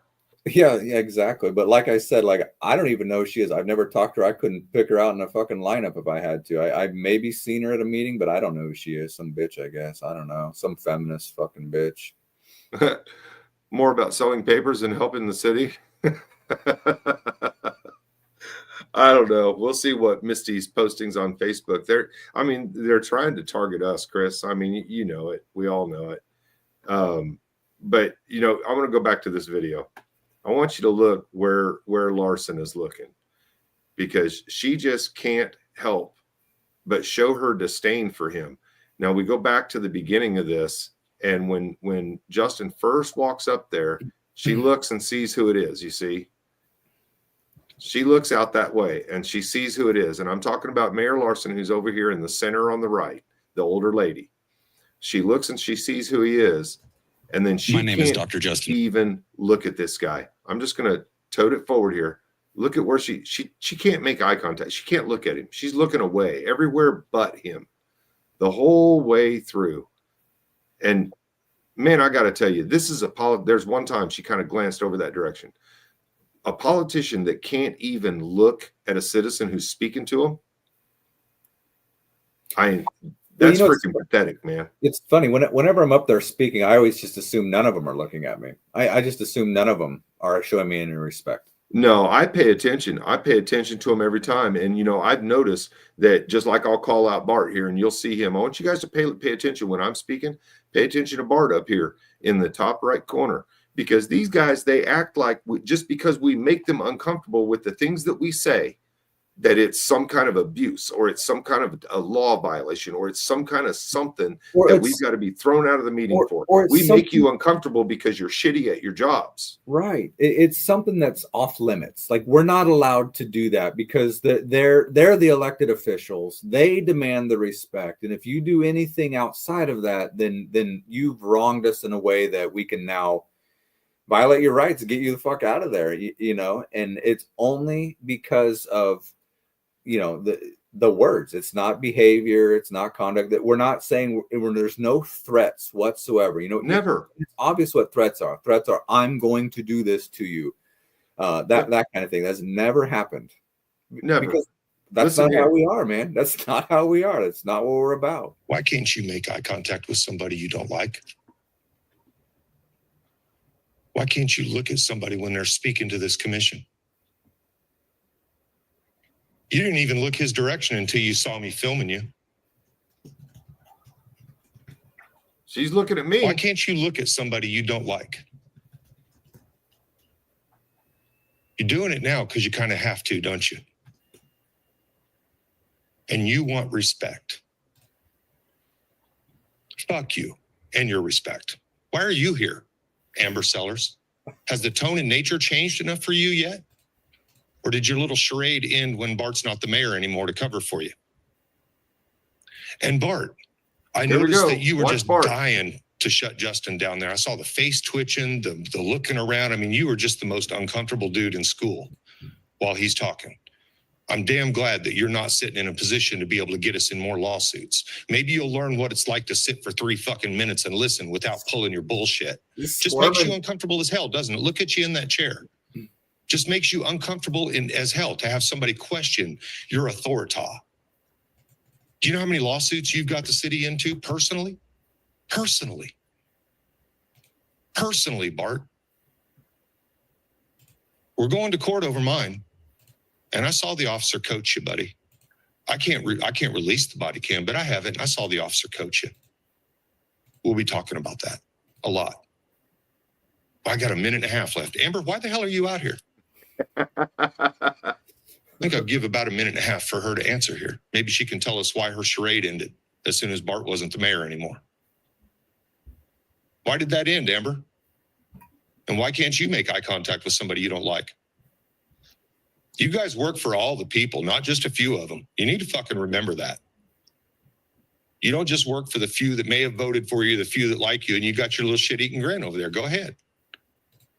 Go ahead. You want respect. But you want to treat this like it's a damn game and that you're in charge of something. We're in charge, lady. The voters are in charge. And you're not making a good show of it when you act that disdainful toward the public. The amount of disdain on your face is offensive. I don't agree with everything he says, but I can at least respect an individual unlike you guys. Unlike you guys. And I'm pointing at a certain 3 of you. Because you guys have been the most disrespectful sons of bitches on that dais for the last 3 years. We might have gotten some police accountability accomplished if you guys hadn't been playing your fucking games. Got your police review board going again, though, don't you? With Lockhart's Lies. You know, his videos still got the most views on my channel. The most views. The guy sat here and lied, and y'all lapped it up. That's government redress, folks. There's nothing there that either one of us said that's not government redress to the politicians that are sitting there who are responsible for those things. Yep. That's right. Yep. And she's going to run out of the room again. That's what we're hearing now. If you were trying to explain the word squirm to a person that didn't know what the word squirm meant, you could just show them the video there of Bart Littlejohn fucking sit there and say, that's what squirming is. And you know, the thing is the reason he's squirming now is because he can't slap that gavel and throw me out anymore. Yeah, he's wanting to. He's like itching for it. Do you think he would have done all that without interrupting me and telling me to keep it germane to the city? Well, wait till he starts fucking doing point of orders and like Amber Sellers, point of order and fucking trying to do that. I hope you guys all watched that little preview video. That her and her point of orders, man. She is something else. I'm going to pull this article back up. Yeah. Because this is where it's come to. You got city commissioner has been back in the room for general public comment. There's a couple of things just real quick on that that article. So if you go down, it's the 4th paragraph. It's her quote, but it's the second half of that paragraph, or second part of the quote, where it says the paragraph. Unfortunately, we've seen how insults and implicit threats disproportionately target people of color, religious minorities, LGBTQ plus individuals, and women in public office. often in racist, misogynistic, and homophobic tones. Yeah. So right there, you see now she's saying implicit threats. All right. So what exactly is an implicit threat, Amber or Chad Lawhorn or Kim Callahan? Can we get a definition of what an implicit threat is? So is that what the standard is now? It's like, oh, I think he was implying a threat. And then look at all those fucking groups that bitch lists. You know, it's the whole woke identity politics, marginalized identity group bullshit. Uh-huh. Yep, And right here. not a single one of those. Not a single one of those. And LJ World will do this to me. They'll say that I've attacked. I've been a critic of and verbally attacked the LGBTQ plus community, and that's not true. I've protested trans shit. But other than that, and every other letter in that group, I haven't said anything about that. As a matter of fact, well, and you know, the thing is it. what I can see them doing is saying anytime you bring up the issue is protest against it. And I can tell you that at the library, you brought up the contradictions between them allowing the gay pride flag and things like that, but you never directed toward it. You said it's a contradiction. You're allowing that, but not this. Well, they're allowing it, which is a discrimination, but they're allowing it as an ideology as well. So they're promoting their politics, their worldview, while at the same time saying, nope, if you're not down with this worldview, you can't come in here and do that as well. Right. That's discrimination. Right. But the fact that she tries to lump all that shit in there, like if your average citizen ain't paying attention to what's going on at the city hall meetings, which most citizens aren't. They would read that and go, "My God, what are these guys doing down there? Geez, they're after everybody. They're after the gays. They're after the women. They're after everybody." Yeah, there's no, and you know, according to her, the only people we like are white men. That's what it seems like, and that is just such bullshit. And it's and I'm getting. She says here, while not comment, this is the newspaper, while not commenting specifically on whether she observed an escalation at recent meetings. Right. She has no specifics. All these are is just general. I'm offended by their speech, and so she tries to call it abusive and threatening and hostile and all this other stuff that it's not. And exactly, and this is such a one-sided story. So you have her quotes, but they couldn't come to us and be like, "Hey, Amber Sellers is saying that there's implicit threats and other things. What is your response to that?" There's no option whatsoever to clear our name, present our side. Not that I'll ever play fucking defense. I never get asked for a quote for any of these articles that they write about me. Never. So, not fucking one. The only time I ever got fucking quoted and reached out to was when Seiden dressed up as me. The Lawrence Times wrote an article about that. Hey, look at that. Got Harvey in here. Hey, Harvey. That they reached out for a quote on what Seiden was saying, that the reason why he dressed up as me, but that's it.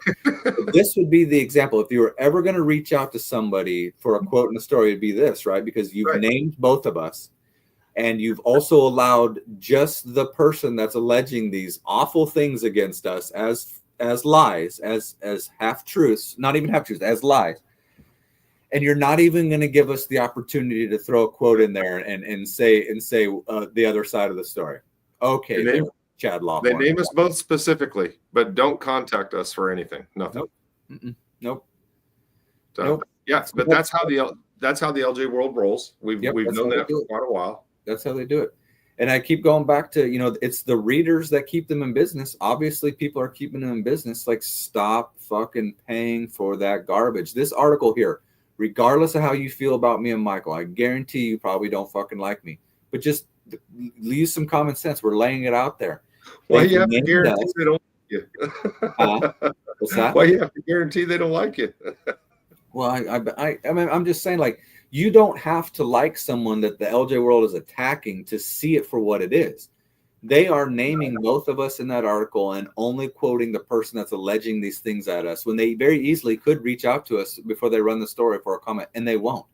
So I just hope that the readers that see that start to just cancel the subscriptions, not because they're loyal to us or like us, but because they don't want to be fucking lied to. They don't want to have shit misrepresented to them, especially when it comes to the government. This is the government. Amber Sellers is a government employee, and LJ World is doing her bidding for her.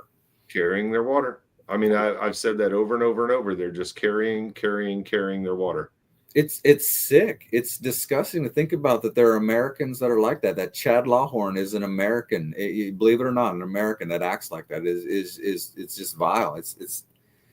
It's not any kind of behavior that you'd want anybody to look up to. I'll tell you that much. He's a complete loser in my book. Complete loser.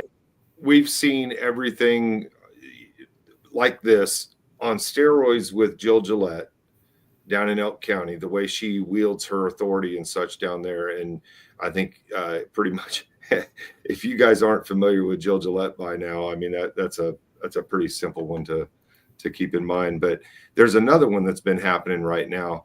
There's a live stream going on right now over at the Reluctant Prophets channel.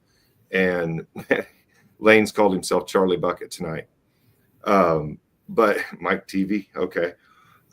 So we got a couple guys here with funny names, but this is the same situation, and we're probably going to be wrapping up here, but you guys ought to need to be tracking this Reluctant Prophet thing, because what's going on over there is a judge literally is suing the Reluctant Prophet here. Mike TV is what he's got his name for tonight, but the judge is suing him, claiming defamation and seeking all kinds of ex parte relief because of the way that the Reluctant Prophet put up a video and put out a temporary restraining order to get the video taken down. Problem is, the video is up everywhere else. We've put it up on our channel. I've put it up other places. I know I saw a couple of my subscribers have put it up on theirs, and it's not going away, but they still got that restraining order somehow. But Doc, have you been tracking that one? No, I haven't. Well, you ought to be keeping an eye on this one, because this one is just as off the heezy as Jill is, in the way that this judge out there got. I'm generally aware of it, but I haven't been tracking it. Well, this judge just graduated Georgetown Law in frickin' 2016 and ran for office in 2020. So he looks like he's 12. Yeah, but lacking experience. Exactly. That's a frightening thing to think that someone with such little experience can have so much fucking power over individuals and society at large. Yeah, and somebody that doesn't have the experience.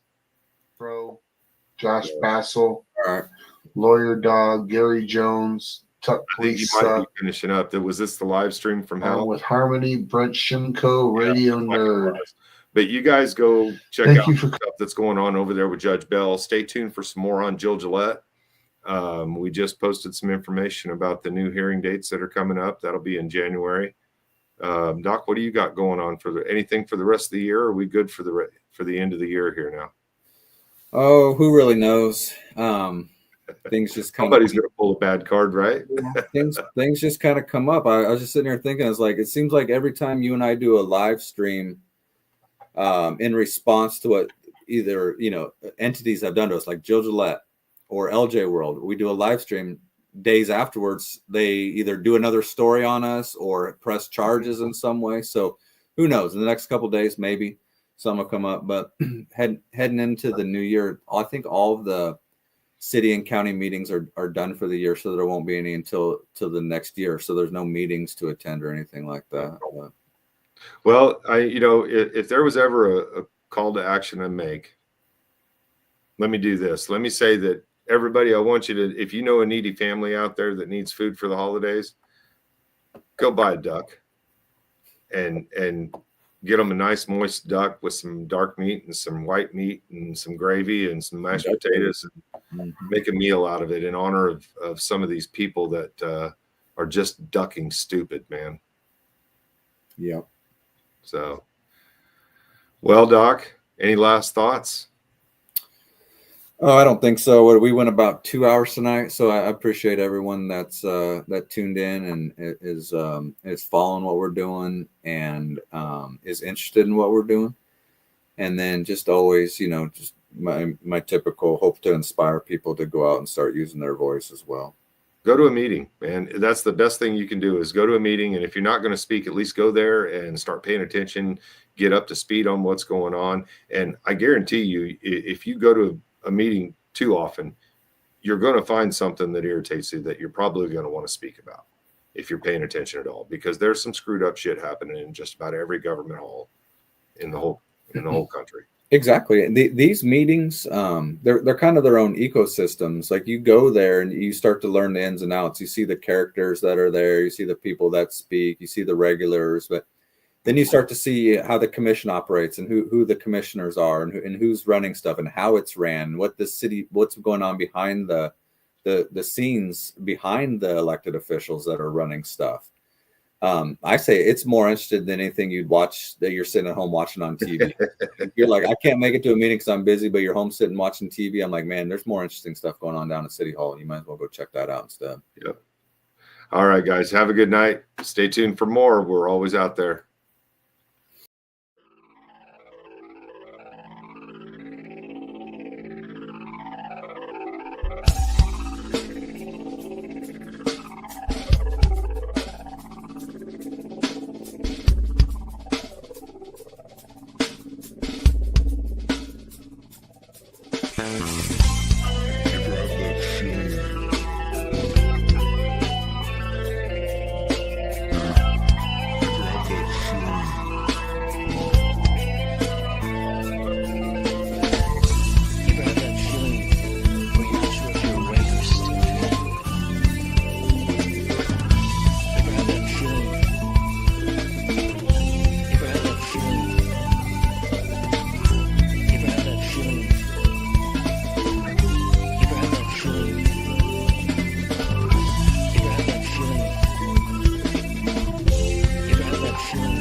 Say whatever you want and then face some sort of repercussions for it later. Next one, son. Nothing else in the world smells like that.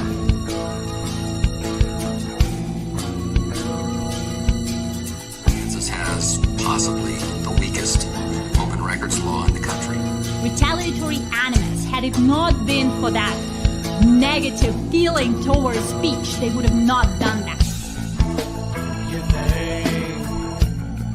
You can still control my life. Control every yours to Are you telling me that 200 men against your boy is a no-win situation for us? Wishing you could see things was my way. When it all gets ripped away. I love the smell of napalm in the morning. I can't hide.